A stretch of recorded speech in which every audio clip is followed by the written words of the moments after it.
আসসালামু আলাইকুম রহমতুল্লাহি ওবারাকাতু। এই শীতে আপনারা কেমন আছেন?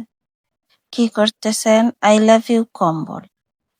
আমি আজকে রান্না করব কলেজা বুনা আর রান্না করব বেগুন ভর্তা, বুঝতে পারছেন?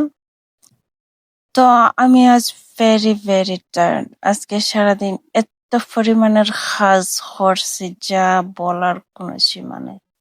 আমার হাড্ডি গুড্ডি শিরা উপশিরা পিঠের মাজা যা আছে সম্পূর্ণ এত পরিমাণের ব্যথা করতেছে যা কিভাবে যে বুঝাবো বুঝছেন, হাত মাত মানে তাকাইতেও কষ্ট হচ্ছে, বুঝতে পারছেন? তো যাই হোক, তবু আমি চালিয়ে যাচ্ছি যেহেতু আমি একজন সিঙ্গেল মাদার। আমাকে প্রচুর পরিমাণে কষ্ট করতে হবে, বুঝতেন? এই যে আলুগুলা সিলাইতেছি না ভাই, এগুলা যে জ্বালা দিতেছে, মানে ছিলে না। আলু যেমন বাঁকা কুকার যেটা দিয়ে ছিলতেছি ওইটাও ভালো না।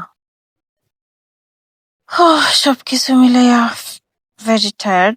যদিও ওই আলু চুলানোর জন্য কষ্ট না, আজকে প্রচুর পরিমাণে কাজ করছে। তো আপনারা কেমন আছেন? শীতকাল কেমন কাটের? কম্বলের ভিতর থেকে বেরোতে ইচ্ছা হয় নাকি ইচ্ছা হয় না? কোনটা? দিন কাটে না ভাই। আজকে শুক্রবার, তো 2 দিন পরে আবার শুক্রবার চলে আসে, কিন্তু মাস তো যায় না। এই যে দেখেন, এটা খুলে গেছে আর তারপরে হাত মতো হইতে ফেলাইছি, বুঝছেন? তো যাই হোক, কাজ তো করতেই হবে। তো আলুটাকে আমি কাটতেছি সুন্দর করে সবকিছুরে, কলিজাটারে খাইতে ওইখানে পানির মধ্যে রাখছি ভিজাইয়া। ও মা, মা গো আম্মা, কথা বলতো আমার কষ্ট হচ্ছে। মনে হয় বাড়ি চলে যাই, গিয়া কম্বলের ভিতর ঢুকা ঢুকা বলি, এই বাদ দে, তোর হাড়ি দে। তারপরে সবাইকে একটু রাগারাগি করি, এভাবে মনে হয়।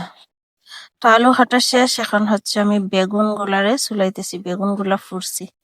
সবকিছু দেখাই না ভাই, এমনিতেই আপনারা আমার ভিডিও দেখেন না। জানি না কেন আপনারা আমার ভিডিও দেখেন না, কি সমস্যা? কেউ কিছু বলেন না, কিছু না। এই যে দেখেন আমার বেগুন গুলা আমি ছুলতেছি। বেগুন গুলা ফিরে আনছি 4টা বেগুন। বেগুনের ভর্তাটা সেই ইন্টারেস্ট হয়েছিল অনেকদিন পরে। আমি একার জন্য কিছু করি না, তো আজকে কিছু ছিল না। মানে এটা আজকের ভিডিও না, যদিও কয়েকদিন আগের ভিডিও। আজকে মাছ রান্না করছি, মাছের ভিডিওটা আরেকদিন দিব। আমি সবকিছু মানে ভিডিও হইরা হইরা রাখি, প্রত্যেকদিন তো ভিডিও করা সম্ভব হয় না, এই জন্য তো বেগুন ভর্তাটা সেই মজা ছিল, জাল জুল দিয়ে করছিলাম। কিন্তু খাইতে পারি না, এমনিতেই মোটা হয়ে যায়। মোটা হওয়াতে অ্যালার্জি আছে, এমনিতে আমার রুচি ভালো, সব খাইতে পারি ভাই, সব খাইতে পারি, সমস্যা নাই। মানুষ আছে না, এটা খাই না, ওটা খাই না, এটা খাই না, না, আমি সব খাইতে পারি। তো বেগুন গুলারে চুলে মুলে দুইয়াটাই এখন ছোট ছোট হয়ে কুচি কুচি হয়ে হাইটা নিতেছি, কারণ ওগুলা তো গলতে হবে, না গললে তো হবে না, না? এই জন্য আর কি। তো আপনাদের কাছে বেগুন ভর্তা খাইতে কেমন লাগে? আপনারা কিভাবে করেন আমাকে জানাইয়েন, বুঝছেন? আপনারা কি আমার ডিজাইনে করেন? এই যে দেখেন আমার ফেস গুলা লাল হয়ে গেছে না, ওইখানে বেগুন গুলা ডাইলে দিব, বুঝতে পারছেন? এই যে দেখছেন, দিলাম না ডাইলাম। এই যে এখন হলুদের গুঁড়া আর মশলা দিতেছি, যদিও সব ধরনের মশলা তো এখানে ভাই গরিবের বাড়ি আইছি, ওরা আমরার চাইতেও বেশি গরিব, বুঝতে পারছেন? মানে মরিচের ডিব্বাটা নিয়ে আসি, দাঁড়ান। এই যে দেখছেন মরিচ, এটা আমার টাকায় কেনা মরিচ, ওরা কখনো মরিচ কিনে না। ও মা গো, আমার মোবাইলটা ফেলে গেছিল। এগুলো আমার টাকায় কেনা মরিচ। তো বালাটিকে রাইনাছে রাখার ফাড়ি একেবারে মস্ত হবে। বেগুনের মাঝে যদি ফানি টানি তাকে আছে না বেগুনের, তাইলে কিন্তু মজা লাগবে না। এটার একেবারে জাল দিতে দিতে, যে আগুনটা কমাইয়ে দিতেছি, জাল দিতে দিতে করে ফানিটা মস্তে হবে। তো এই জায়গায় আমি কলিজা বোনা বসাইতেছি, টমেটোর সস দিতেছি, টমেটো ব্লেন্ডার করছি, মশলা দিতেছি। মশলা আর কি দিব, 2টা মশলার বাহিরে আর একটা মশলাও নাই। গরিবের বাড়ি থাকি, এটাই যথেষ্ট। এই যে আমার মরিচটাও দিতেছি। আমি মরিচটা সবটাতে দিই না, এটা রসুন বাটা। কারণ নিজের টাকায় কিনা, তো বুঝেন না?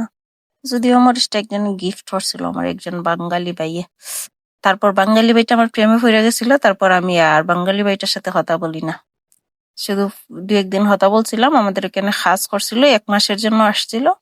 তারপরে বলছিলাম ভাই আমাকে, আমি তো ভাবছিলাম দেশের মানুষ, পরে দেখি না বেটা বেশি ভাবলে পরে আর কথা বলছি না। ভাবছিলাম একটু কথাবার্তা হইলে মরিচ টরিচ এনে দিবে না বাঙালি ভাই বোন হিসেবে, না বাংলাদেশের পুরুষ মানুষ ভাই, হা হা, ওরা মাইয়া দেখলে প্রেমে হইয়া যায়, ওদের প্রেম যে কোথায় থাকে এসব আমি বুঝি না।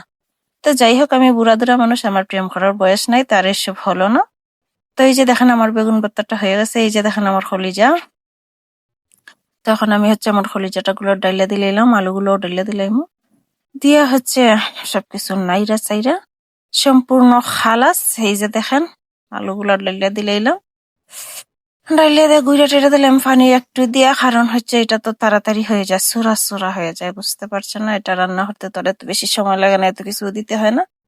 তো আমার সবগুলো বেগুন ভর্তা টর্তা ছাটাছুটি হয়ে গেল, লাড়াচাড়া হয়ে গেল। এই যে দেখেন আমার বেগুন ভর্তা, এই যে দেখেন আমার কলিজা বোনা আলু দিয়া, মজা হয়েছিল না ভাই? আমার কলিজা বোনাটা ভালো লাগছে না আলু টালু দিয়া, কারণ মানুষ বেশি এই জন্য আর কি এমন করে রান্না করা।